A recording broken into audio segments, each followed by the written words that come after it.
This is a presentation of the Sports Source Digital Network, presented by Hearthside Bank. Final Four weekend, it's officially here. So how do you make big bucks deep in the heart of Texas? We'll tell you next.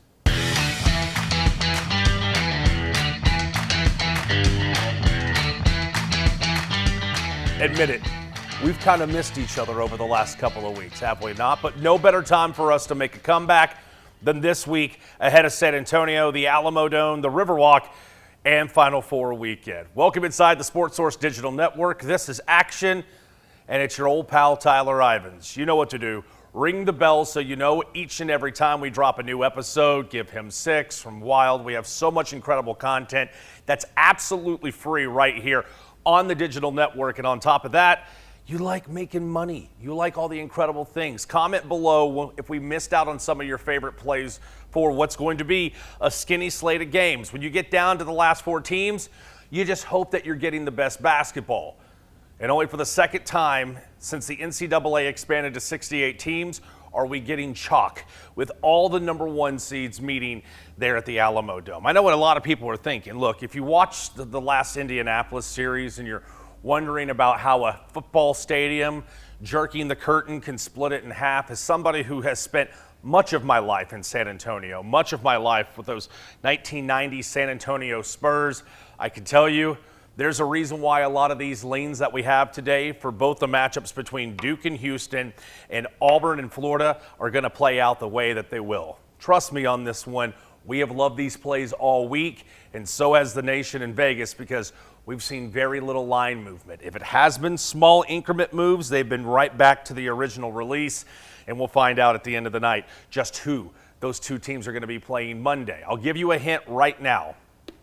One of your favorite things that you love, the lock of the week, where we've been cashing lately, that lock of the week, it's a futures on who we believe is going to win the national championship. So if you're not interested in Saturday night plays, you will be interested on who cuts the nets down Monday. That's coming up in the next couple of minutes. How about we just get right into these plays? Because I know you guys are anxious. I know you want to make sure that you get to your favorite sports book. But I'm going to remind you right out of the gate, do your shopping.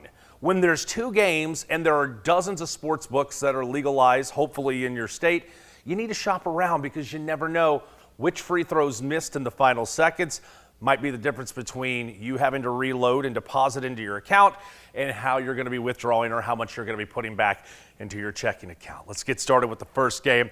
It's the electric play-in. Why wouldn't it be, seeing that it's being brought to you by our friends over at Avid Electric? Kevin, Nick, we say good morning, afternoon, and evening to you. And we take a look at John Scheyer's program right out of the gate. Houston, who just finished eliminating Tennessee. Duke, who just got done taking care of their own SEC opponent in Alabama. Whole lot of high-flying offense against grinded out, get you muddy defense. The question is, which one of these will end up being the difference? Well, I want to take a look at a team right now that's got 2 lottery picks and has got one of the sharpest shooters in all of college basketball. Your electric play just out of the gate should be no surprise. At least that's the way that the Desert Nation is leaning right now. We like Duke a lot in this matchup. I can't believe it hasn't actually climbed a little bit higher. Now, let's look at Houston on the other side of the table quickly. They're the hottest team in college basketball right now. They are the dirtiest, some would say the most violent defensive team in college basketball. But even in this slow, sloppy ACC this year, Duke has had no problem running through and kicking teeth in of some of the best opponents that they have faced. And frankly, they've shown that during the NCAA tournament run as well. Against the spread, the Blue Devils are 3-1 against the public numbers so far through their 4 matchups in the tourney. And if you need a larger sample size, Duke, 13-5 against the spread since the month of February began. So when resume season starts building, when you start getting tighter for seeding in your conference tournament, Duke hasn't blinked. They've seen the number, they've seen the buckets, and they've been falling. And they've been falling at a large amount. Duke, no problem with this cover. We expect them to be 1/2 of the national championship game come Monday when the 2 get together. You're going to see with these 4 first plays, spreads, totals, spreads, totals. So how about we stay with Duke and Houston, and let's take a look at the total. You're going to think this is nuts. Dare I say, you might call me crazy when it comes to this matchup. But when you're inside a large dome, much like the Alamo Dome, one that was fighting for so many years for a third NFL franchise, trust me, as somebody who has seen NBA teams in there at times have difficulties, I remember sitting in the 1999 NBA Finals Game 1 matchup. A guy named Tim Duncan and David Robinson were beating up on my New York Knicks. And I just remember sitting to myself wondering, why are the Knicks having such a difficult time throwing it into the ocean? Well, now that they've done a better job of actually improving the sight line for a lot of teams, college athletes, they don't know how to adjust. Houston had themselves a nice showing against Tennessee, but what do you do when you get caught up in a race with a thoroughbred? And that's what Duke is right now. I'm not trying to bring Kentucky Derby type themes or puns into this segment, but Duke right now is kind of the runaway Tasmanian devil that not a lot of teams can lasso in. Duke had no problem with their first opponent, Mount St. Mary's, and they've been running through everybody, including Arizona, over the last couple of weeks. Looks like a low number. It should be a low number. Houston, don't get into a track meet. If you can't slow Duke down early, it's going to get ugly. Hence the reason why we like Duke larger than 4.5, but we'll take the desert number. And in this cavernous arena / dome in San Antonio, it's close. We'll ride it out for the full 40. Houston's not going to be able to duplicate what they did against Tennessee just last week in Indianapolis. I like the underplay in this matchup between the Dukies and the Houston Cougars. But, hey, props to Kelvin Sampson. After 6 consecutive appearances in the Sweet 16, it's nice to see, yes, even if it was, unfortunately, against Tennessee, it's great to see Kelvin Sampson and his team put it together with a lesser roster than they had last year. Okay, you guys are here for the SEC numbers, right? You're here for those SEC teams. A reminder, just a couple of minutes away from right here, the lock of the week. We're going to take a look at the futures of who's going to be cutting down the nets coming up on Monday. Subscribe, ring the bell, be sure you give it a follow, and comment below. Am I nuts on the Houston play? Am I giving way too much love? Should I plug my nose when it comes to the Dukies? You guys know how I feel about Blue Bloods. You know how I feel about the bandwagon fan base. There's probably more Duke stuff being sold in your sporting goods stores than your local favorite teams. But unfortunately, John Scheyer, not only is he going to be a problem this year, but he's going to be a problem for the foreseeable future. So we might as well get comfortable with a whole lot of talk of when it comes to the Duke Blue Devils. All right, let's flip over to a Florida-Auburn matchup. They like to score, and they score in bunches. Before we get into the total, let's just look at who we like in this matchup. And it's a little bit of grease, if you will. Have you ever been to a pizza parlor, or maybe you go to your favorite fast food restaurant and you just reach in the bag, it's just, a lot of Me watching the early game Saturday from San Antonio, there's going to be a lot of So who do we like? Todd Golden, who allegedly is doing things he shouldn't be doing with a smartphone, or Bruce, who there are a lot of people in his former stomping grounds that would love to have him back home. Close my eyes when I flip this over, because I know how much a lot of you guys out there still like Bruce. But I like the favorites in both of the national semifinals. I like Duke to cover the 4.5, and I like the Gators to be able to slow down Johni Broome and kind of that 3-in-1, that 4-in-1 out approach that they have down at Auburn. This is pretty simple. To me, who's got more playmakers? And the team that's got more playmakers right now are the Florida Gators. If you just kind of look from start to finish, I was not a big believer in Walter Clayton when he first got to Gainesville, but I shouldn't have been questioning what Rick Pitino was seeing when he first lured him to Iona a couple of seasons back. All in all, whenever you take Walter Clayton Jr., do you remember Elijah Martin? And I'm not talking to specific players just for Florida. Elijah Martin, remember? He has been Final Four tested before. He was part of that FAU team that Dusty May had taken just 2-3 short years back. And Will Richard, whenever he has the opportunity to have open looks, even as a big man, that's when Florida becomes a problem. Plus, with Bruce's team, have we not just seen this before? How often do we see, and this is not a joke about them having to emergency land for fighting each other, how often have we seen smooth sailing for an Auburn basketball team, and then they just run into a kryptonite team and they fall apart? This is the fall apart moment that so many people are expecting to happen with Bruce's team. Another Final Four for Bruce Pearl, but unfortunately it's not going to result in him advancing to Monday Night Showdown. I have Duke versus Florida in the national championship game, and I have both favorites successfully advancing with a cover against their opponent. Well, if we've already given you the number, we should give you the total number of how this game's going to play out. Before we get into that, Go ahead. If you haven't seen the total in your head, what would you place this total number at?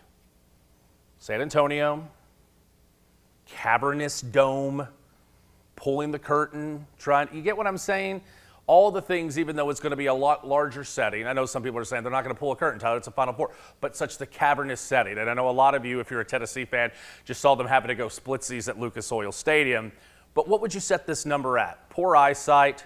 We know what the numbers tell us about a lot of these large arenas and domes. Usually there's a 5 to 6 point detriment or drop off from a season total. Did you think that Vegas would actually set this number at both teams averaging 80 points in this game? 161.5 is the number between Auburn and Florida. If they're playing on the plains, if they're playing in the swamp, I'm probably flirting with this over. Because sometimes defense is subjective when it comes to these two programs.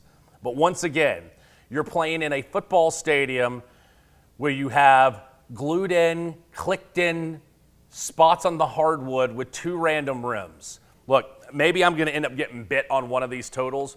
Maybe I shouldn't be looking at offenses like Auburn or like Duke or like Florida and not giving them enough credit with how well they've performed this year as some of the top offenses in college basketball. But I'm telling you right now, in some big moments where either one, you run into a very, very efficient defensive team like the Houston Cougars, or sometimes you just get officials that like to maybe get a little bit more extra TV time and be shown back at home that they made it to a big moment.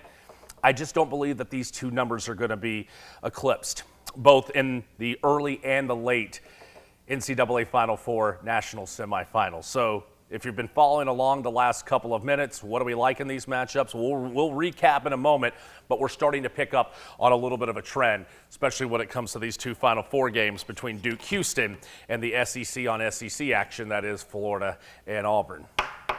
If you've been following along with action the last couple of weeks, we took you through February, we've been taking you through March and conference championship season. I've gotten a lot of comments and DMs throughout the social medias about how some of you guys have been paying off credit cards, how some of you guys have been paying for spring breaks, how you've been paying for summer vacations, all on one play. And that's been the lock of the week. Do you want to know what the lock of the week is? And I'm not even trying to tease you even more.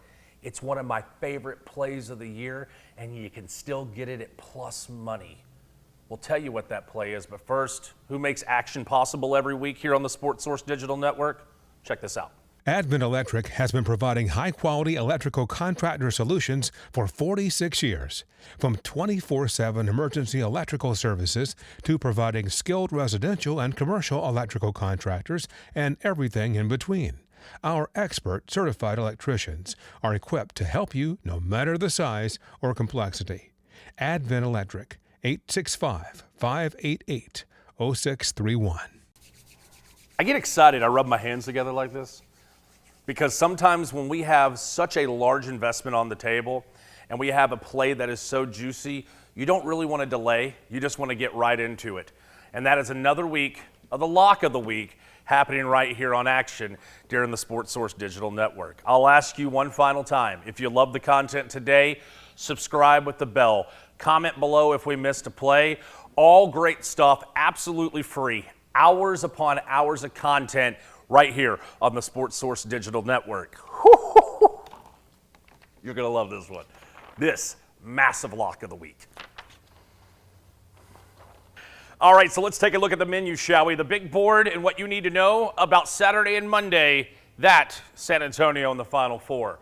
Electric play, we like Duke. No issues whatsoever against the team that just won the Midwest. They push Houston around in advance to Monday. In that same game, we go to the total. I expect Houston to play a lot of physical defense, but not enough offense to keep up with Duke. We're going Dukies and the under in the late game. Rewind. We like Florida in that matchup on SEC versus SEC. Todd Golden, the former video assistant of Bruce, gets the best of his former coach. And we also like the under again and a large Alamo Dome between these two programs, which then leads us to our Monday national championship game. Duke taking on Florida. And your lock of the week, you could still get it at plus money. We may not like it. We need to plug our nose. But the Duke Blue Devils are going to win yet again another national championship. They're appearing in their 18th Final Four, and they're going to bring home yet again another national championship. For every dollar you put in, you get $1 back. You're 2 wins away from a massive payday. Right, a team who's been the hottest throughout college basketball this year. Cooper Flagg, Con Knippel, as well as Tyrese Proctor. It's been Duke. It's always been Duke. My name is Tyler Ivens. It's been another week. Thank you for joining us so much right here on the Sports Source Digital Network.